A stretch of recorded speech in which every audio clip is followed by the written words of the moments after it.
Hey, church, this past week we talked about the arrival of Jesus and how it was quite possibly the greatest miracle that has ever happened. That the infinite God of the universe, took on those things that he could not be as God. He took on humanity, he took on finiteness, he took on learning, where he was omniscient, but he took on having to learn things. He took on experiencing pain and suffering. He took on learning obedience. As King of Kings, he gives orders to everyone. He's king over all. But now he had to learn what it was to be a servant.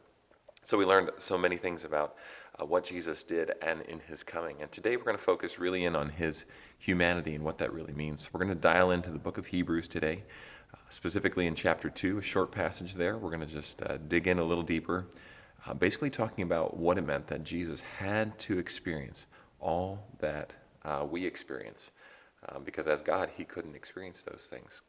And so he became our perfect substitute sacrifice.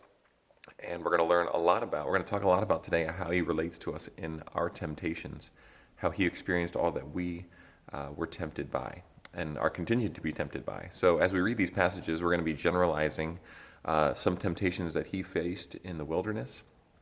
And then from that, we're going to draw some conclusions about how he can relate to us in most of our temptations and all our temptations that we go through, that Jesus can relate to us. So we're thankful today. I'm thankful today, wherever you are, in studying this, that we have a God who can relate to us in all that we go through and all that we experience.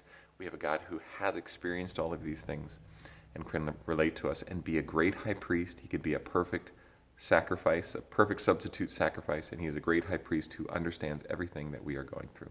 So be thankful for that today, and I hope you enjoy your time of study together. Thanks.